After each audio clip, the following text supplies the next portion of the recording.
Hi, everybody.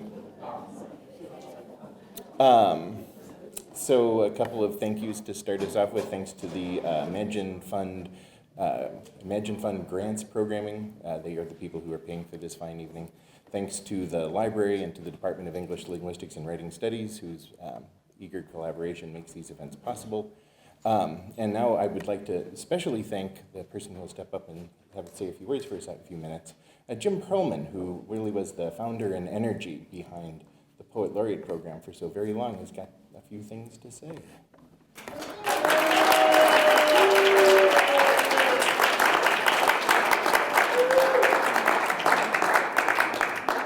Wait till you hear what I have to say.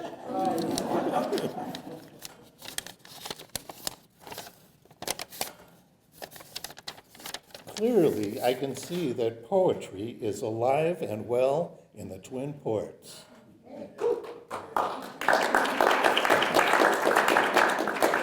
What a wonderful thing that every community might establish a Poet Laureate post in furtherance of our notions of free speech, the bedrock of a democratic society. When the Poet Laureate program started in 2005, little did we know that it was the first city in Minnesota in modern times to begin one.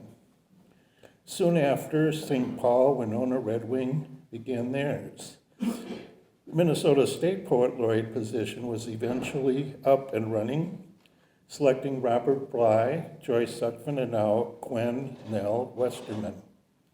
You can read more about the history of our project on the Duluth Poet Laureate website.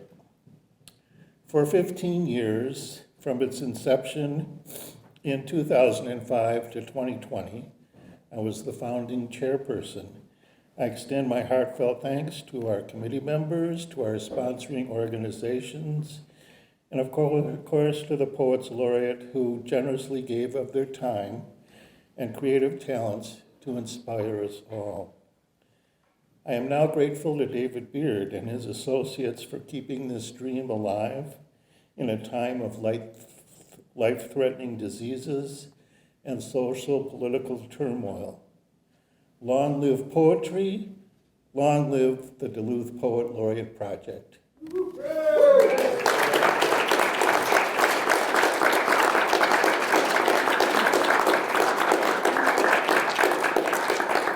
So my name's Jess, and I'm here with the Duluth Poetry Chapter. We've got a table over there if you want to say hello afterwards. We meet weekly Sunday at Dovetail, and we've been really excited to learn more about what's been going on with poetry, put some events together. I have a few other things at the table, so feel free to grab stickers. There's some free zines. There's information about a 3-ring Goofy Goose Poetry Circus, and there's information about the fall conference that's coming up in November. Before I call up the first Poet Laureate of the night, I'm going to read a couple poems, and later you'll hear some poems from Henry.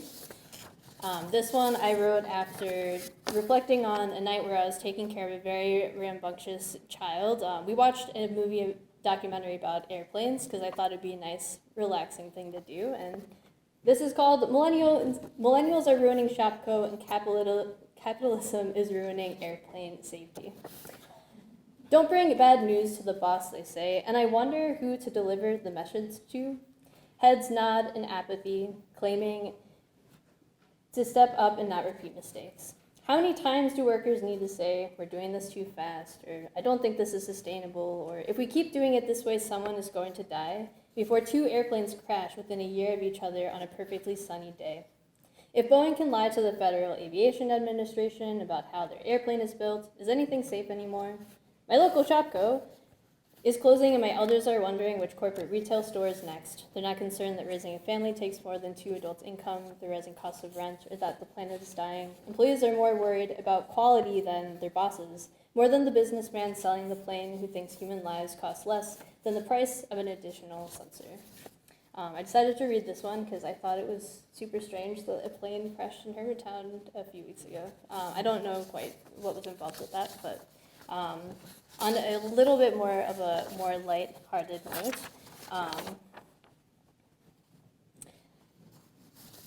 I think I forgot the paper over there. I'm going to read that one later when I talk about the poetry chapter some more. But first, we're going to introduce Gary Boelhower. So let's give a big round for Gary.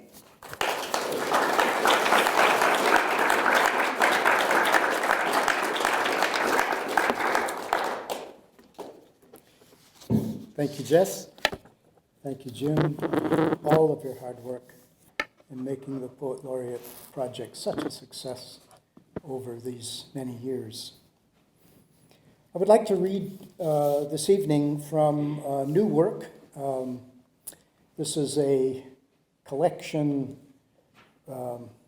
looking for a publisher that hopefully won't be too long in coming out. It's called The Medicine of Remembering, and the focus is a sort of parallel retelling of my ancestors coming to the United States and indigenous people being moved off the land. The first poem, Photo Study, Fences. Photo 1. Grandma and the children are looking at the camera. No smiles, only straight lines where the lips meet in earnest. Grandpa is looking off to the side into some far distance, perhaps some other country. Grandma's hand rests on the shoulder of her eldest granddaughter, who stands tree-like solid in her heavy winter coat and knitted mittens, and a black bonnet that tops her round, full face. This is Margaret, the one who bears Grandma's name, and perhaps a kind of closeness and affection. Their faces are mirror images, one fresh and yearning, the other softened and weary, with wire-rimmed glasses that magnify the losses. Grandma is slowly going blind.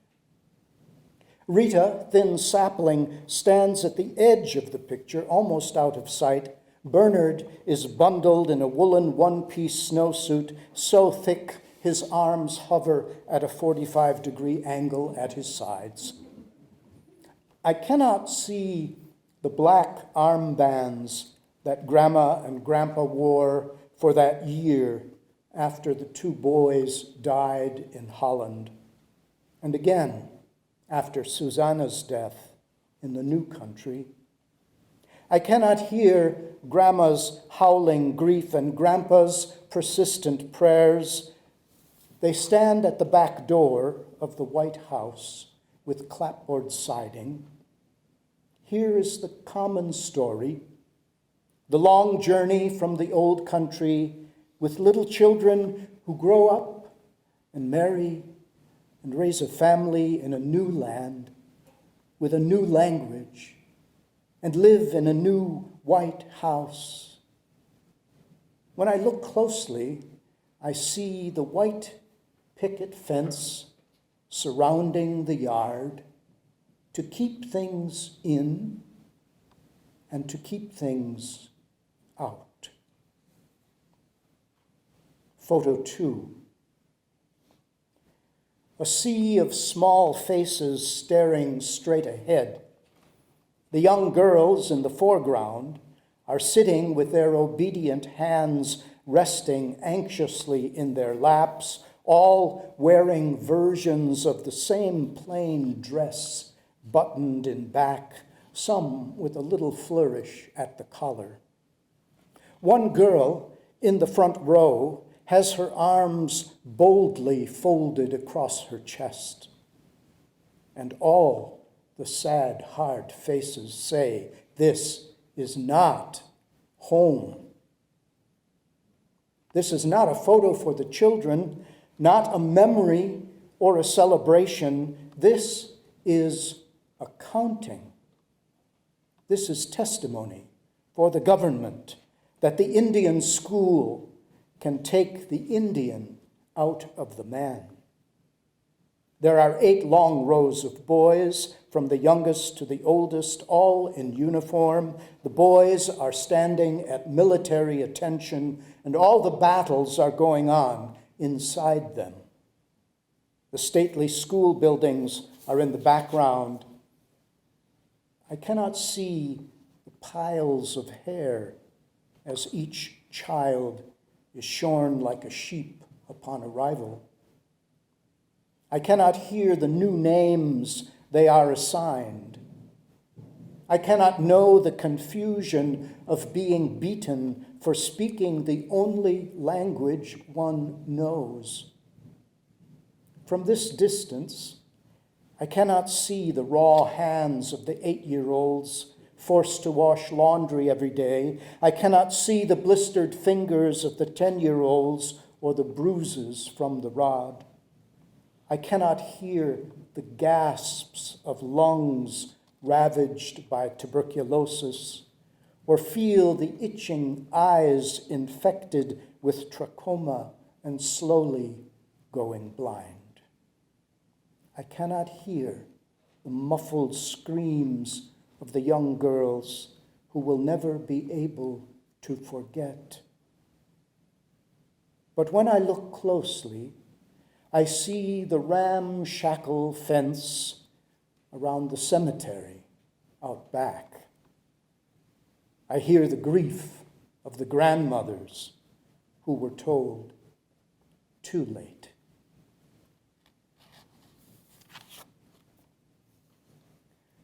Photo study ritual. Photo 1. The black pipe curled from his mouth like sweet music. An instrument he played with bold breaths, bellows of smoke wafting around him, rum and cherry and chocolate.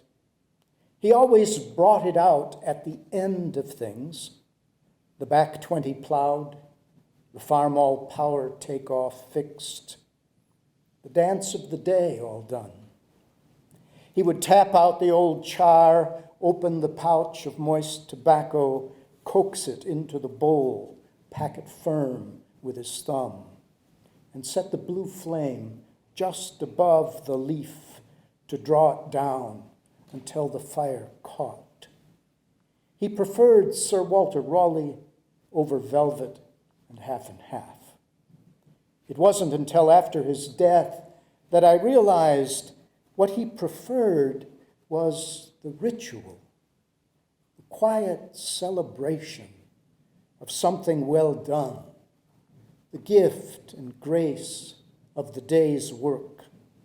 The smoke would rise like incense as if some holy thing had been accomplished on the earth. Photo 2. It appears to be something like reverie. Her face has been scoured and carved by laughter and sorrow, written in the cavernous creases of her brow, deep wrinkles around her eyes. All the times her face tightened against the opposing tide and softened into some kind of resignation or acceptance, or rippled with some howl of sheer delight. Her left hand is curled around an old friendly pipe. The top of the bowl is charred and crumbling.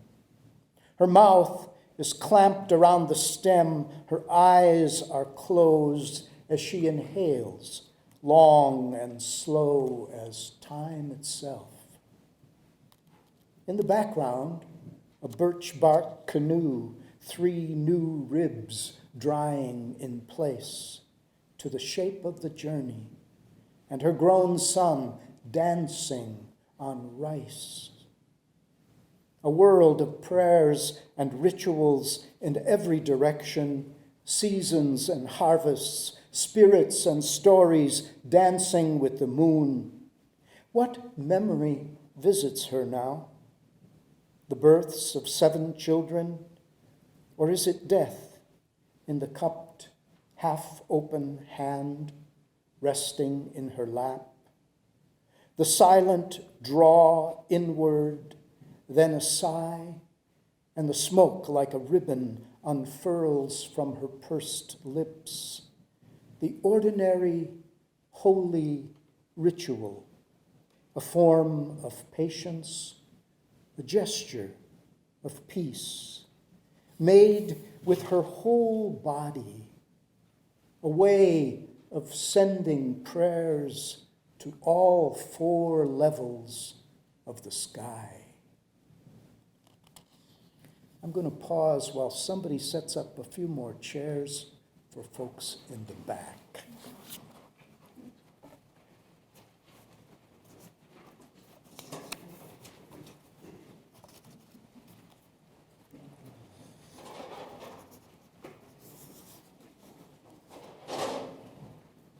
Good to have you all here. Every one of you are welcome.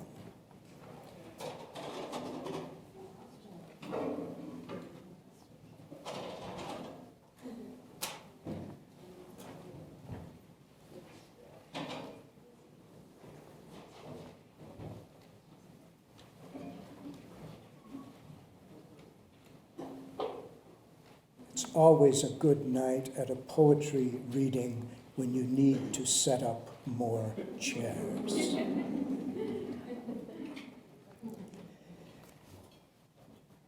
This is called Photo 1892, Bison Skulls. The skulls are uncountable, a pile 4 stories high, each one a face, a wild life on the prairie. Each one would have been welcomed, a gift to be prayed over, to be honored with an offering.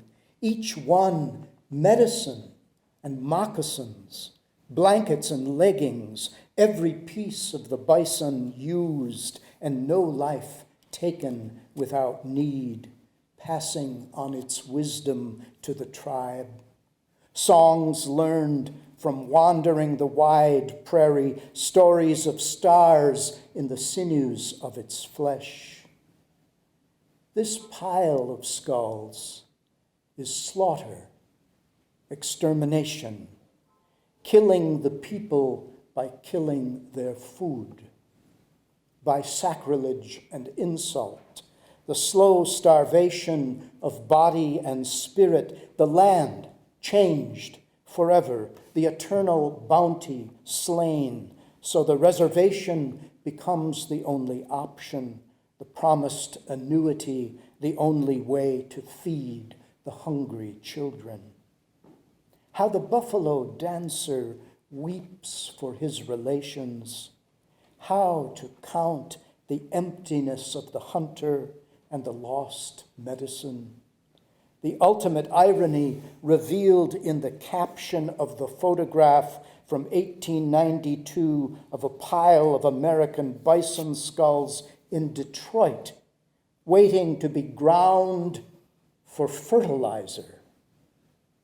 Not the perfect cycle of prairie and bison, grass to excrement, waste to resurrection, but the white man's rape and pillage to force the land into fences, rigid right angles, and blood-red boundaries on maps.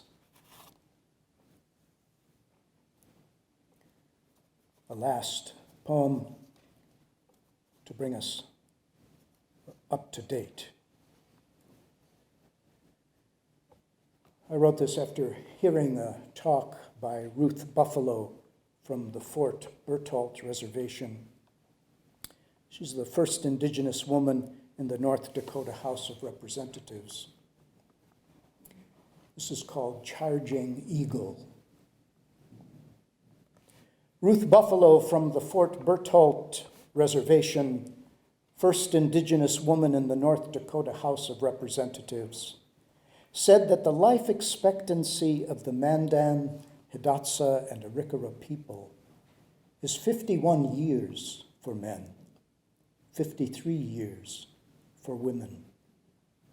Diabetes, cancer, addiction, heart disease, suicide, lodged in the bodies of trauma, lodged in the bodies of hunger, a community broken, their traditional ways severed by the Garrison Dam on the Missouri River.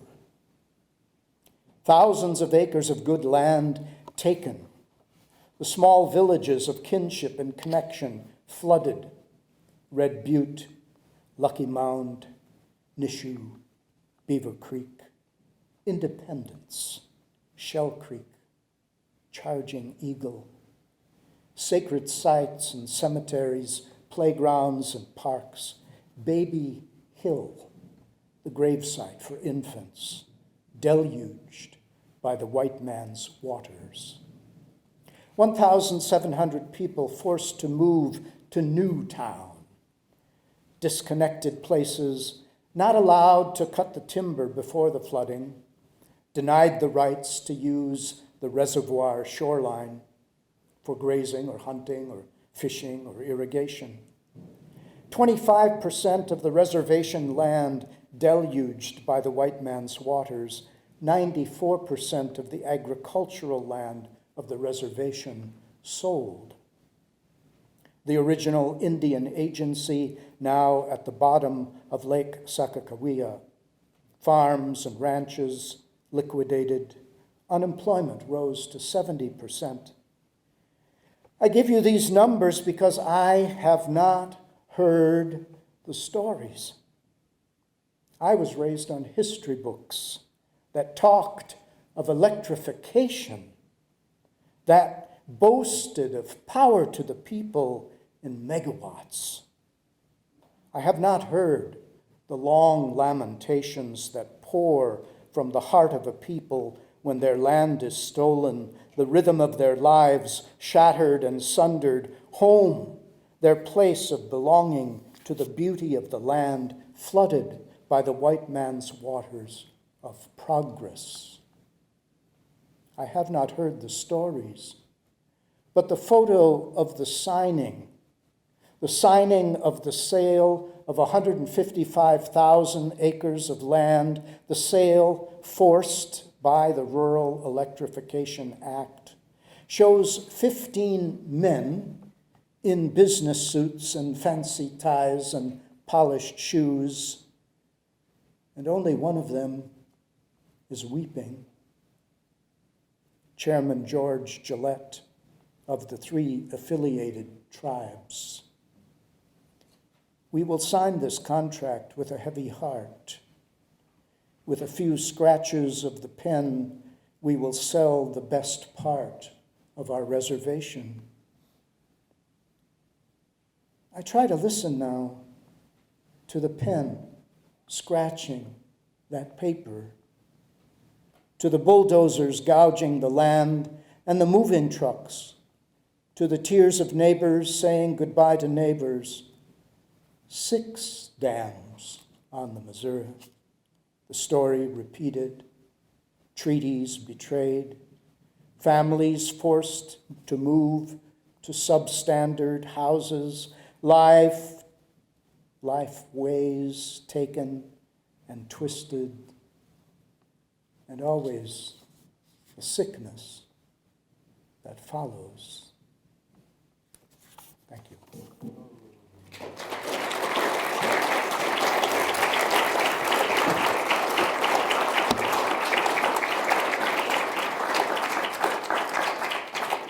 All of the poet laureates that have been featured have selected a poet to join in them in reading afterwards. So next we're going to hear from Julie Gard.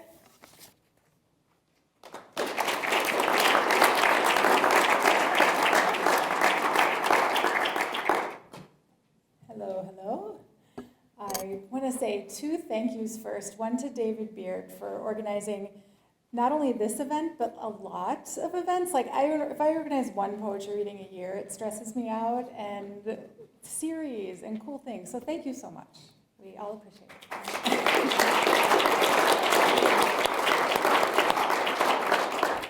And then thank you to Gary Boelhower for inviting me to take part in this. I was really honored by that.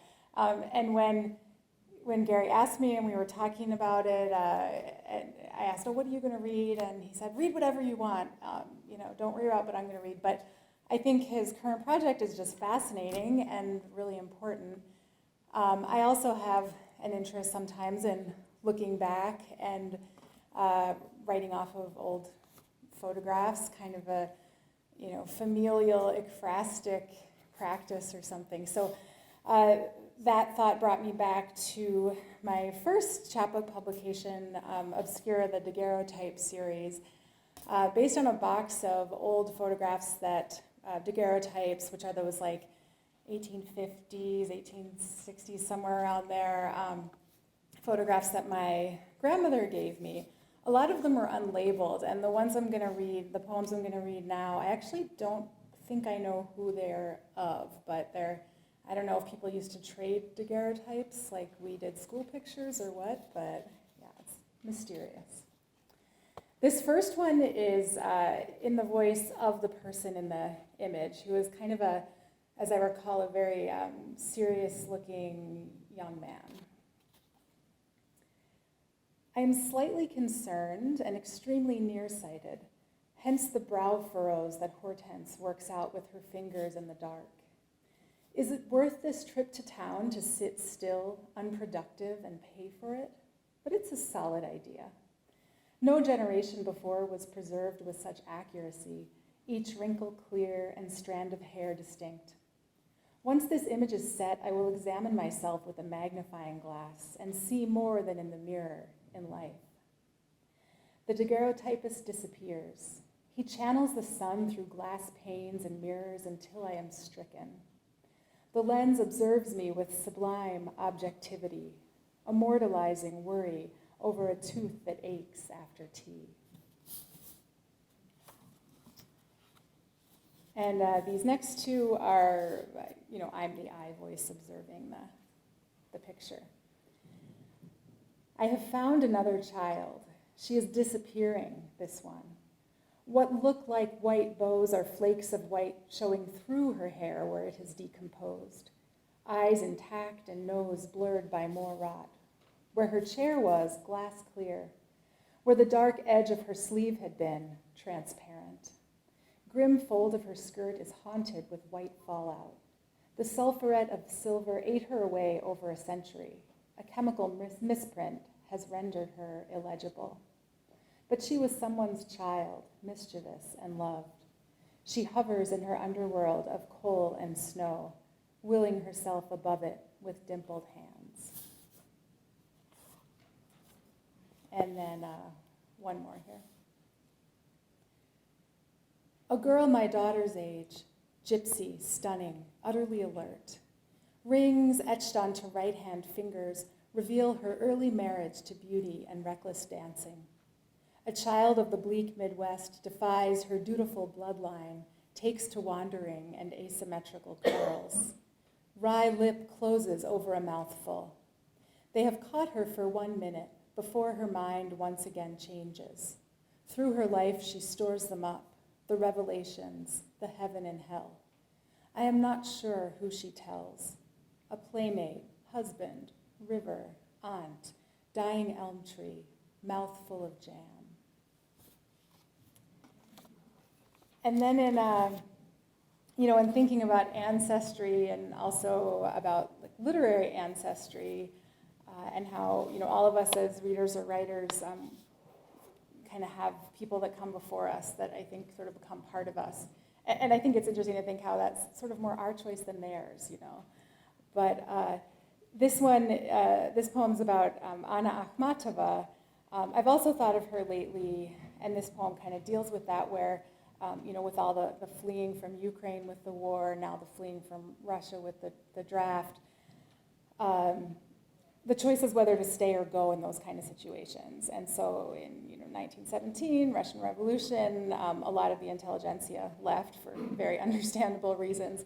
And Akhmatova chose to stay and sort of served as a witness to the events and atrocities of the Stalin era and things like that. So this poem is set in a house museum that she lived in for years in St. Petersburg.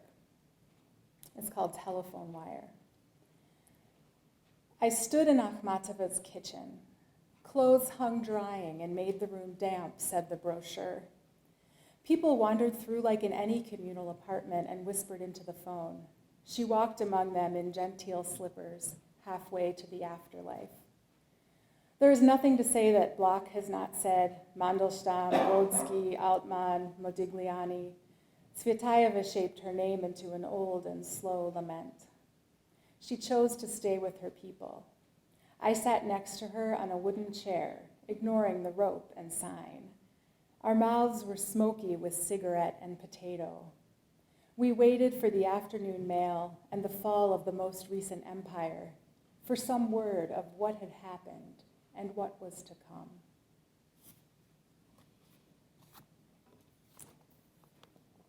And then I guess we're moving here from Russia, from St. Petersburg to South Jersey for this next poem here. And this is called Mini-Series. You know how one era of history can be layered with another? For example, a 1982 miniseries set in Victorian England where everyone apparently had perms, and the film reel of my grandparents in 1955 celebrating their town's centennial. My grandmother made her own hoop skirts. All of the women carried silk umbrellas, and they styled their 50s bouffants like on any other day. My grandfather wore a stovepipe hat with his black horn-rimmed glasses. We could hold a festival celebrating the townspeople's recreation. I don't know what I'd wear, the hoop skirt or the top hat, but definitely the horn-rimmed glasses. In any case, my family has left that town. All the places of my ancestors are changed, emptied, repopulated. Even the ones who stayed didn't. And I'm going to end here with a couple of poems that are set back here in Duluth. I love the poem that Jess read last week, that's sort of a Duluth, tribute, or at least a lot of affection in there. And I also have a lot of affection for Duluth, as probably many of us do. So I went through a phase, which I promise is over, so if you see me in a coffee shop, don't worry, I won't write down what you say unless it's like really, really good. But an eavesdropping phase, so, and I did writing off of what I was hearing, So this is set in Amity Coffee in Lakeside several years ago, and it's just all things that I heard within maybe like an hour of sitting in the coffee shop. So it really doesn't make any sense, but oh well, okay. Amity Coffee. You've got all your own teeth, so you can eat anything they serve. All right, $2.75, there you are. Barking, biting or jumping, playing on the floor, licking. When he gets to that level, make him sit. Well, Dad, just pretend that we're getting this house together. The last 2 trips we've been on, he forgot a towel. We showered in the Koa near Devil's Tower. It was actually kind of scary. Medium Americano in a 16-ounce mug. Almost $5 with the soy. That sounds like a lot. That's what my husband says. This goat's another Nigerian dwarf. Okay, sweet. Have a good day, sir. You have to understand, Mom, we do and redo things so many times. We're going to leave that exposed for a while. I can't really claim to have written that one.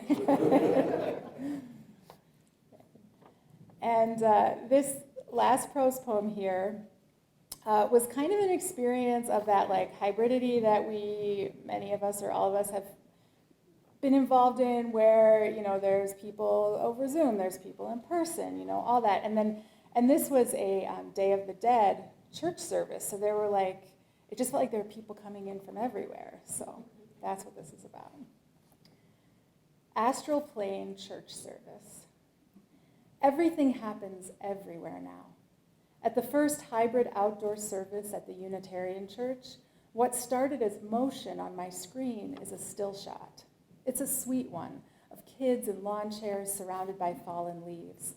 Then the minister steps in and raises his arms where they stay for the next 10 minutes.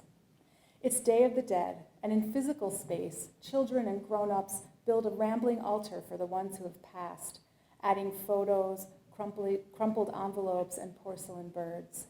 In the service held in air, we type in names. They scroll in the chat. Someone's tia, someone's son and daughter, a lot of parents and grandparents, a dear friend, Joe. The ritual continues with winding music, flickering in and out through my computer speaker. It's like listening to a message from the moon when the early astronauts called back to Earth. I lean in, almost tipping my coffee. There are words of comfort, then the final hymn. I cannot think of them as dead who walk with me no more. I raise my voice, and we all do, singing next to each other, blocks apart, thousands of miles, and from the afterlife. Grandma Laverne, God rest her soul, hums along in her scratchy alto. It's all static, but the ether crackles. Everyone's calling in. Thank you.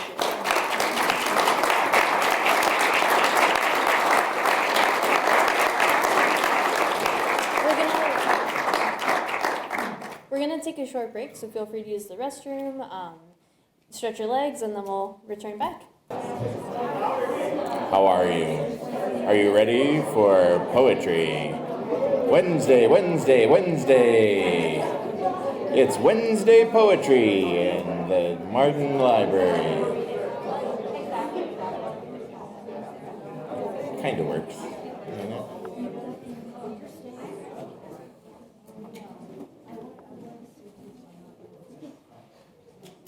So after the break, I'd like to add one or two more thank yous in. Thank you to the Motion Media and Design Lab who provided us with our videographer this evening. Everybody wave. And in case you haven't visited the tables in the back, the poets have some tables over there, and the poetry chapter has a table over there. And with that, I'll hand it back to Jess.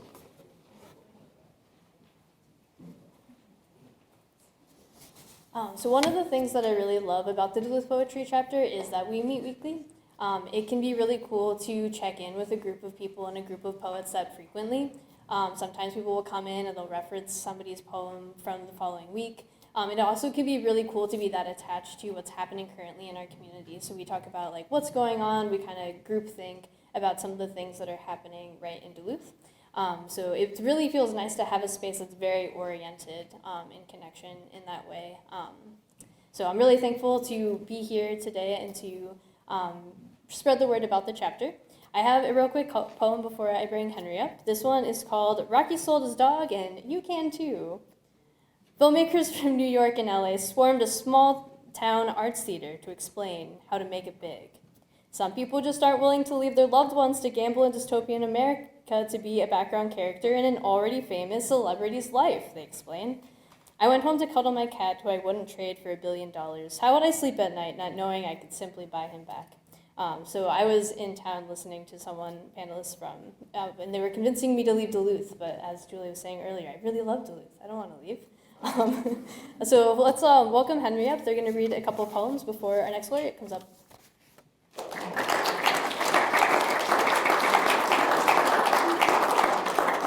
Hello, I'm Henry. So if poetry is the opposite of capitalism, this poem is about the opposite of a poet. It's called It's 5 o'clock here, but it's Shark Week somewhere. Cowabunga Bitcoin. I'm God's own venture capitalist. I'm on the strictest regimen. I'm 8 tons of pure, unfettered American entrepreneurship blasting across the coast and coming to a city near you. I'm on the news, bro. ABC, NBC, LLC, baby. 24/7 industrial grade hustle. I body slam PowerPoint like a tiger with a death wish. They call me 2008 because I will take your house, destroy your job, and make your dad cry. I invented the wheel and death and life and suffering and email and the Furby. My Etsy is an independent sovereign nation with its own nuclear program, and we don't fear NATO. This is about living in the post-information age. It's called Godzilla versus the Crushing Weight of Free Will. I'm a forced perspective truther, man. You really expect me to believe small stuff is far away? Get real. I can cover a full moon with my thumb, and my thumbs aren't even that big. NASA didn't land on anything. It's all about the secret, tiny cities. They don't want us to know, but I saw them once from an airplane. I bet those places are just oozing with shady dealings.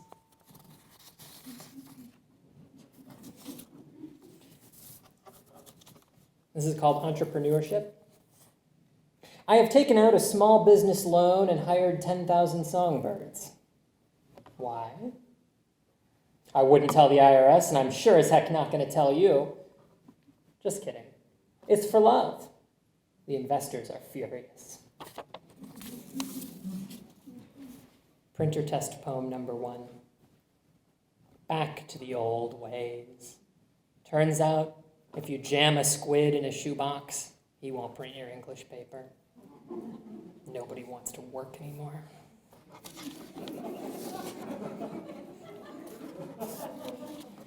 I have just one more for you folks. If you're interested, we have free zines in the back. One of them is mine. It's called Bjork Should Be President of the United States of America. And also have a show coming up, an Arrowhead Regional Arts Council grant show. It's Henry Goose Poet's 3-Ring Circus. Come see some comedy and some poetry and a clown and all sorts of fun. This is called This Is Just to Say. I'm the one mailing you Tamagotchis every year. The winters here are long and cold, so I pepper them with ritual. I need the annual reminder that reaching out is easy and whimsy springs eternal.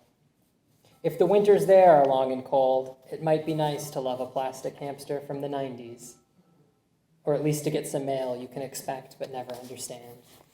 Thank you for having me.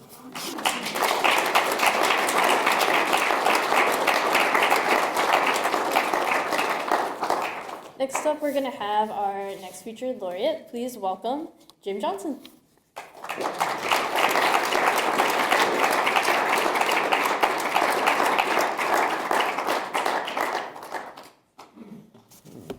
Thank you. Thank you, Jess, Henry. Thanks, David Beard, UMD. And let's see, who else should we thank? Well, all of you for coming out for poetry. Yes, as we should be celebrating poetry. We should be celebrating the arts. And I'm really happy, too, that when we do this, we are including the community as well as the universities, UMD, UWS, the colleges, Scholastica, Lake Superior, and that we come together and we share our arts. It's important that we do this. There are places in the Midwest that they don't do this very well, and it gets very weird there. Maybe you've noticed. So we do this, and we've done this for a long time. Thanks, Henry, for that interlude into the present. I'm going to go back to history now, just for a moment. This first piece that I'm going to read is because I want to inform you that poetry has been an important part of our area for a number of years, for a long time. In the early 1900s, after Europeans were brought here to cut the trees and mine the land, they got together and they celebrated their cultures. And it was not just, the old dishes. It was, they did opera,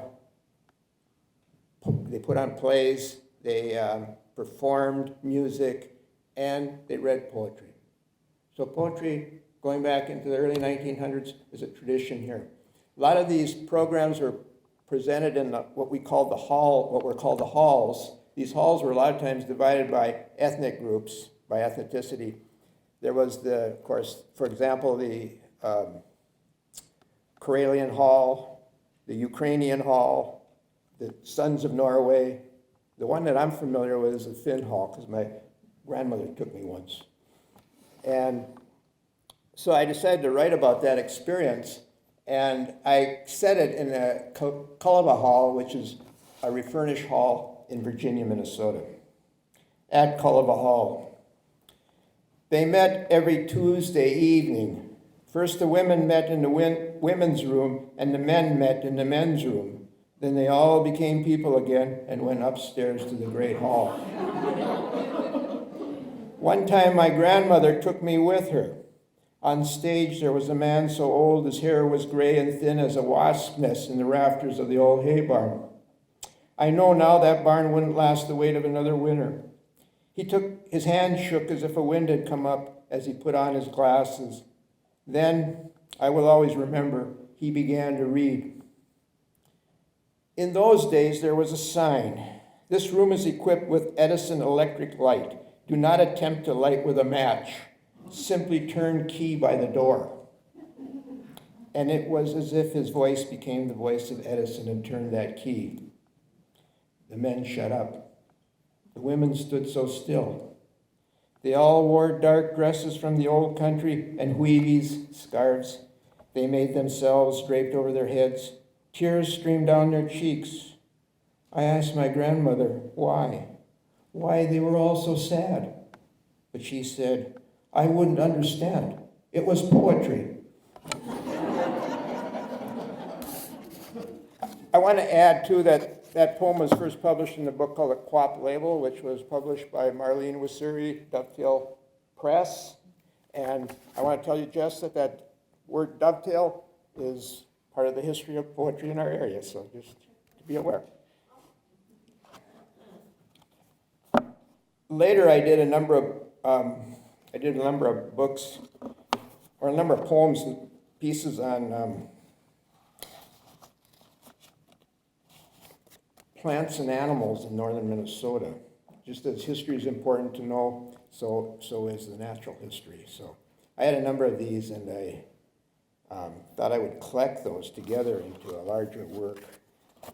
I finally published it in 2020, just before the pandemic, and so didn't have too much time to promote it. The publisher, Scott King, who was an important publisher in the Midwest, died, and his loss will be missed. But he did beautiful books. One Morning in June. It features a cover by Crit Street. Okay. American toad.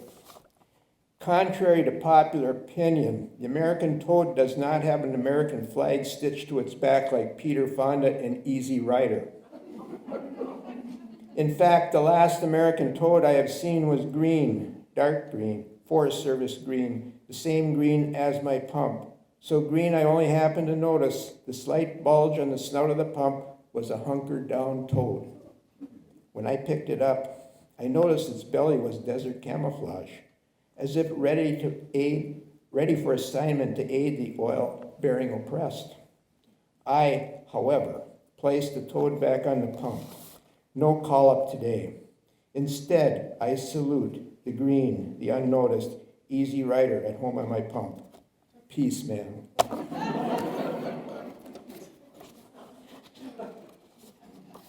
When I was doing these poems on the plants and animals, some of them are very small, I tried to include as many as I could because naming is a way of giving something importance. And so one of the ways you can name a lot is through a list poem. Known stomach contents of northern pike. Obviously smelt, ciscos, alewives, sculpins, suckers, whitefish, sticklebacks, darters, shiners, chubs, perch, all minnows come to mind. Also crayfish, frogs, leeches, small varmints such as red-backed voles, red squirrels, bats that came too close to the water, as well as nighthawks, black ducks, crows, even chickens.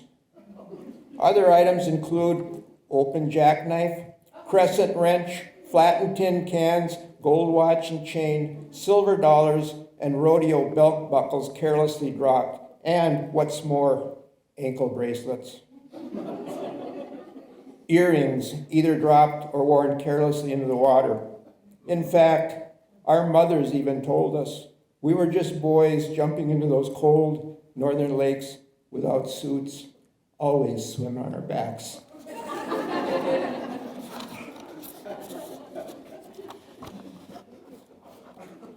So,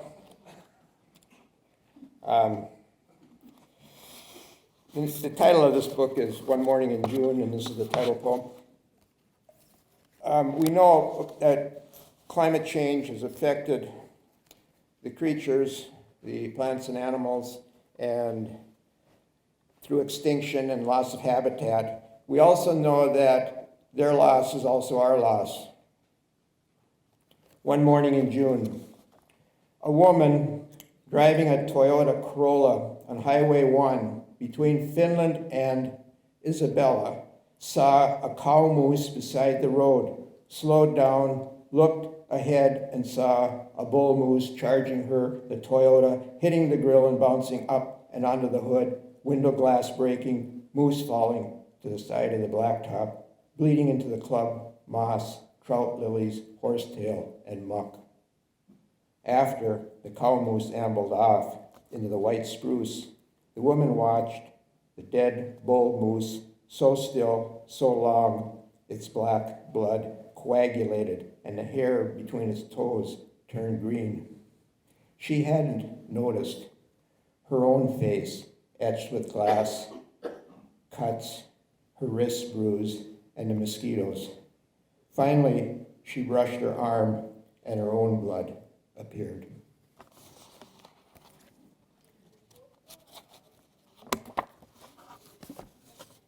Recently, a couple of months ago, I did a book called Standing Up, the Ode to John Toussaint Bernard. Now, who is this? John Toussaint Bernard, I think, is an important person for us to know about for our local history. At least he was for me. He was a person who stood up. He was elected to the U.S. Congress in 1936. This was a time when the Spanish Civil War was going on, and there were many volunteers from all over the world, and a lot of them from this area. The volunteers were called, from the European countries, were called the International Brigade, and then of course the ones from our area from the United States were called the Lincoln Brigade. Anyway, John Bernard realized that a lot of the area workers on the mines and so forth had volunteered and were in Spain fighting Franco, Hitler, fascism. And the President Roosevelt at the time wanted to not get involved in this war, and Bernard felt that he needed to support his constituents, that they were there fighting fascism, and that we as a nation should support them in the same way that we're trying to support Ukraine today. Anyway, so he stood up. And I want to also add that Jim Perlman, there's a piece that he didn't tell you about, he stood up for poetry. When poets asked that we have a poet laureate in Minnesota, the governor refused. Jim Perlman said, no, we here in Duluth are going to have our own.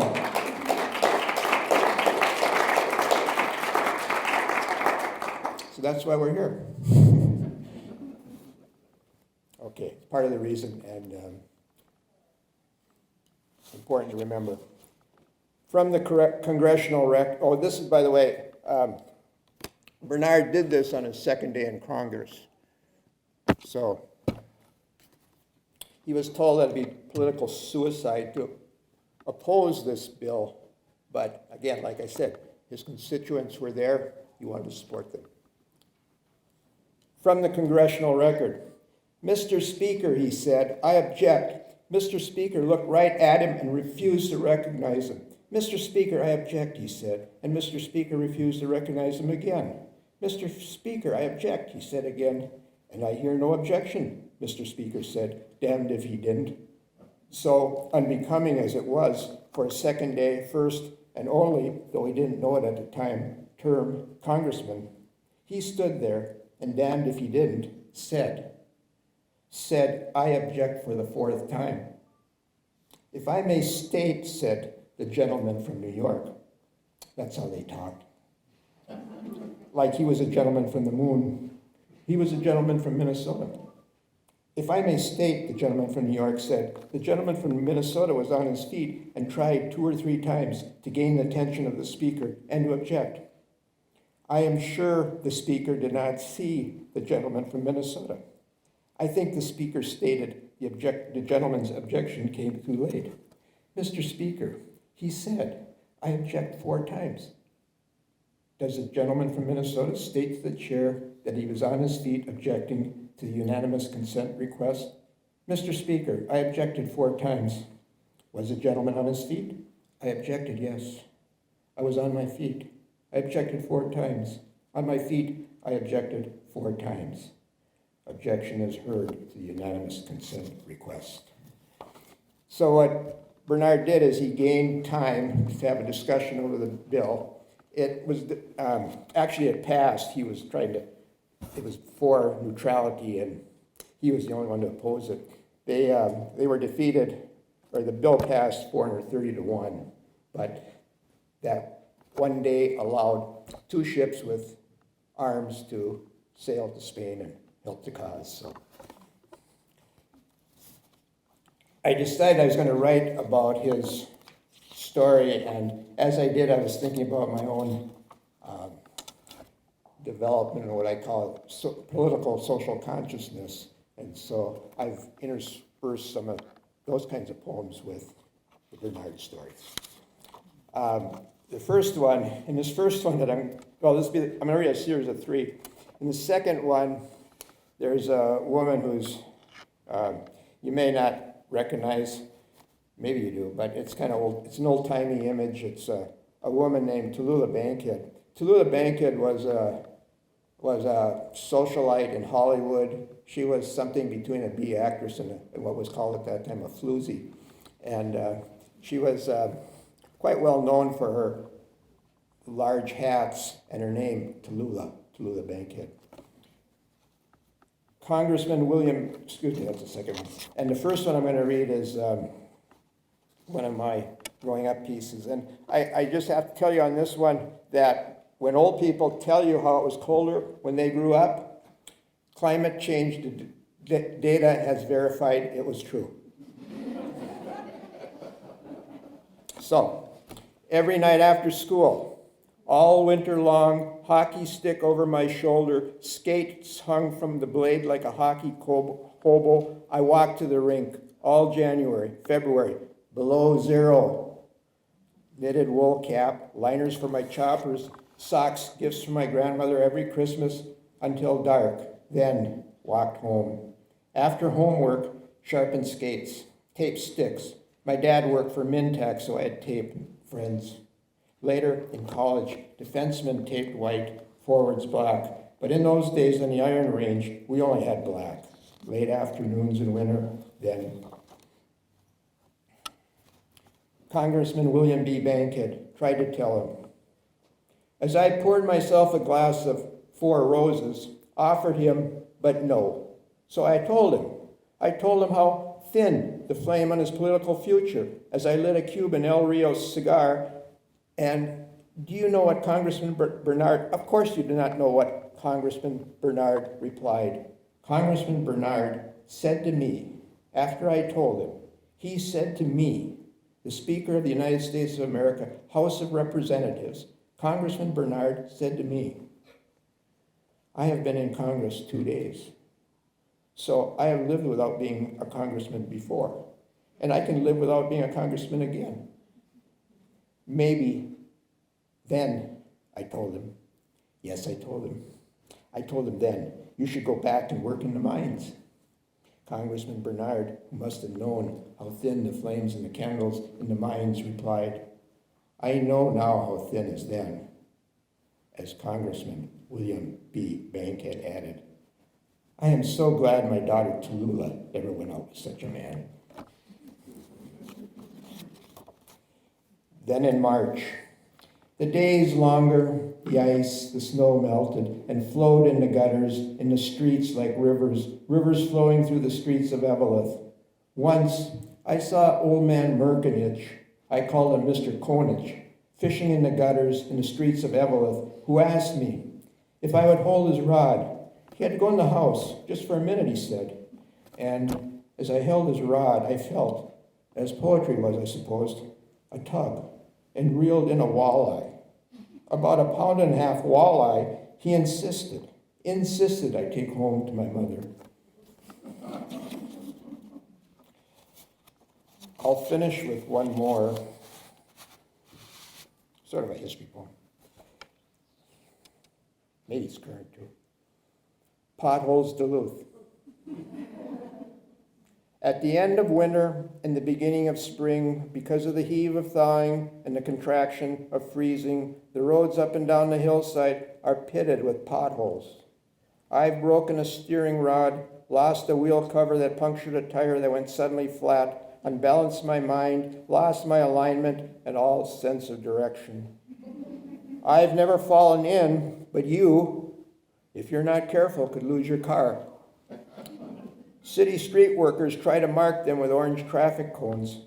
Someone even carried a couch, a small table, and a candle down into one of the larger ones on 11th Avenue East.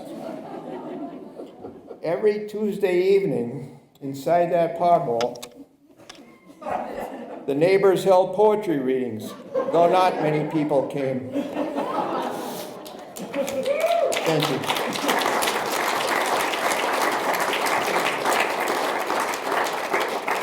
Thank you very much. I'm gonna, I didn't write up an introduction for Ryan, but I wanted to say a couple things.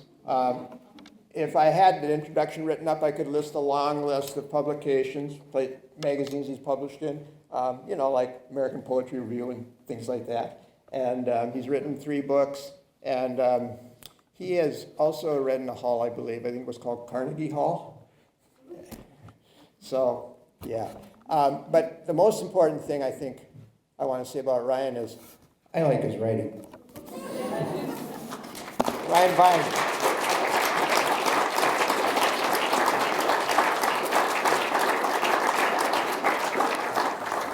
Well, it's really wonderful to be here. Thank you so much. Thanks, Jim Perlman, for getting this all going. And thanks, David Beard, for bringing us all back together, the Poets Laureate. And thanks, Jim Johnson. It's a real honor to read with Jim. In 1993, I was in his English class in Denfeld High School.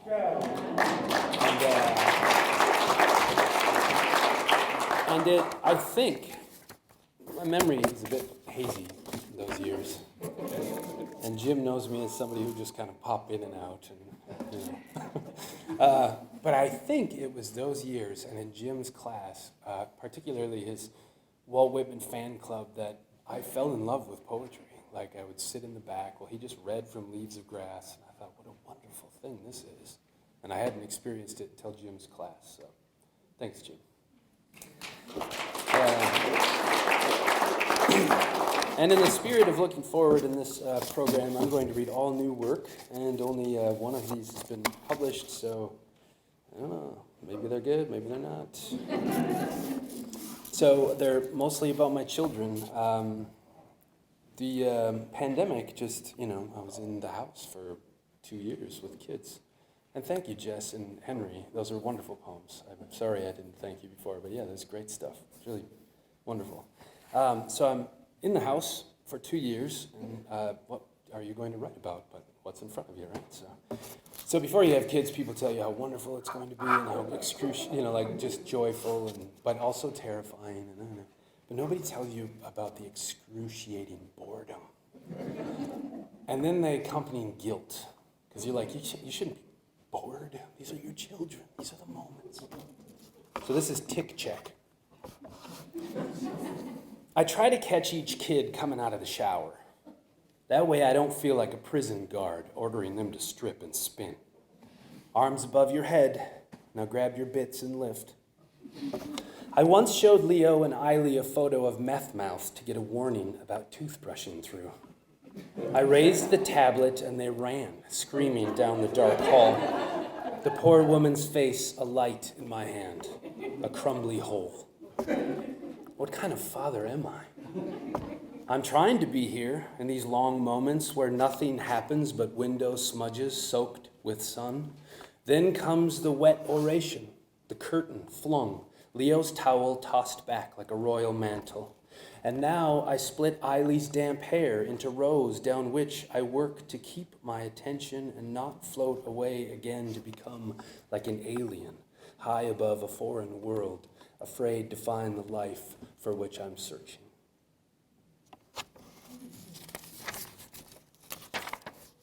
This is the only poem that I will have to proceed with a bit of an explanation. You probably don't need it, but just in case, those of you who aren't familiar with Plato's allegory of the cave, you all know this allegory, right? Real simply, there's a cave, there's a rock. There are people on this side of the rock, the light's coming through, and what they see are just shadows, right? And one person finally gets away and goes back. She goes outside and she sees for the first time the bird, and not just the shadow of the bird, right? And she comes back, and do you know what they do to her? They kill her. That's the allegory of the cave.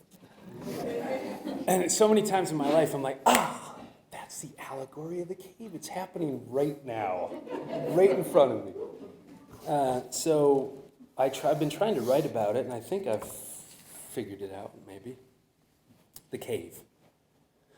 Leo and Eiley hover above me, playing doctor. Apparently, I've been shot through the eyes by a man hunting deer. Your eyes are ruined, they say, and lay a pair of wool socks over my face, over the fact that I just got in late last night from a week's vacation, still a little drunk, skin pink with sun. In Plato's allegory, the ignorant ones kill the traveler for what he's seen, but here on the kitchen floor, they feel for my pulse with a styrofoam stethoscope, take a rusty tuning fork to my bad elbow. He's really sick, my daughter says, and leans down to blow her syrupy breath into me. Agreed, says my son, and taps a finger to my cheek. For a moment, they're silent as shadows like magnificent frigate birds soar across the socks on my face until, at last, around my wrists, they clamp the iron bonds and drag the chains jingling through the dirt. Like a pang of a sweet, too sweet, the sound of their spike driven deep into stone.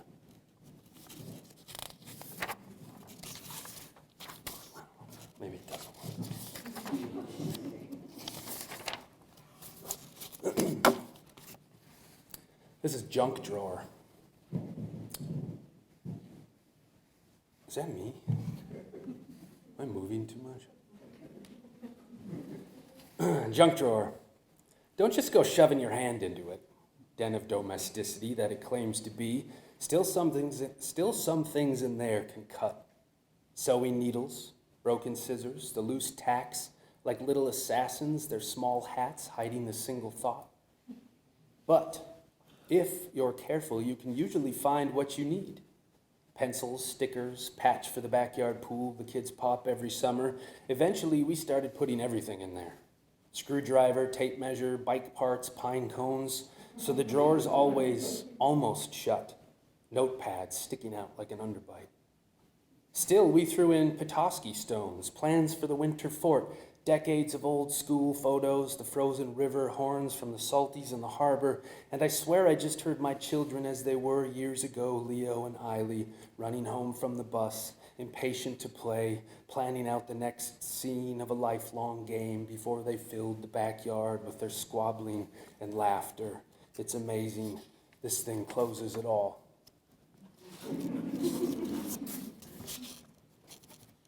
All right, just two more.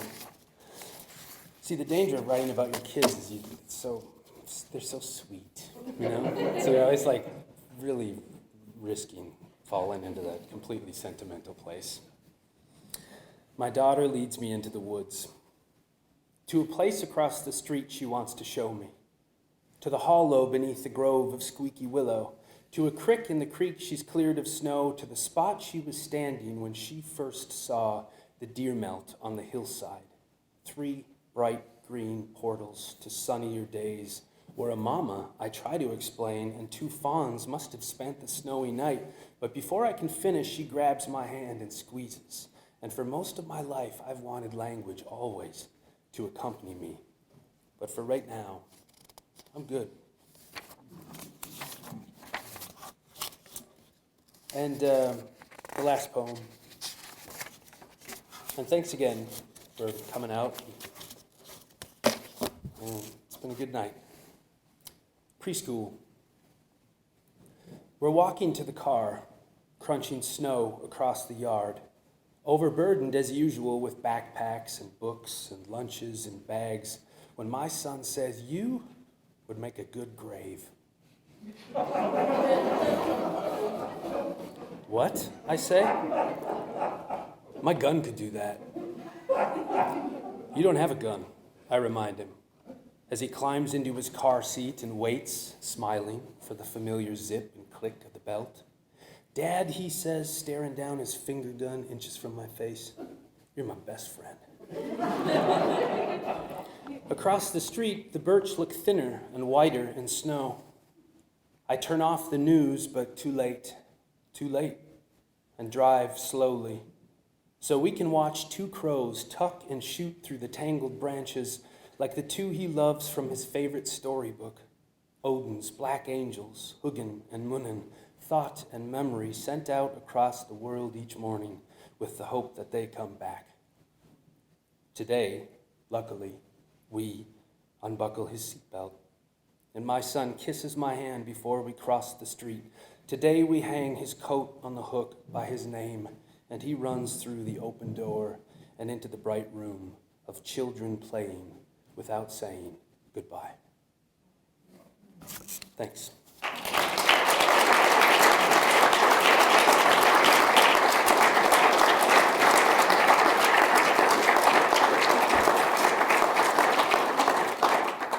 Thank you everyone for being here. Thank you, David, again for organizing, and all the poet laureates for reading as well. And yeah, there's going to be another 2 featured poet laureates next Wednesday. So same time, same place. Come again next week. Have a great night.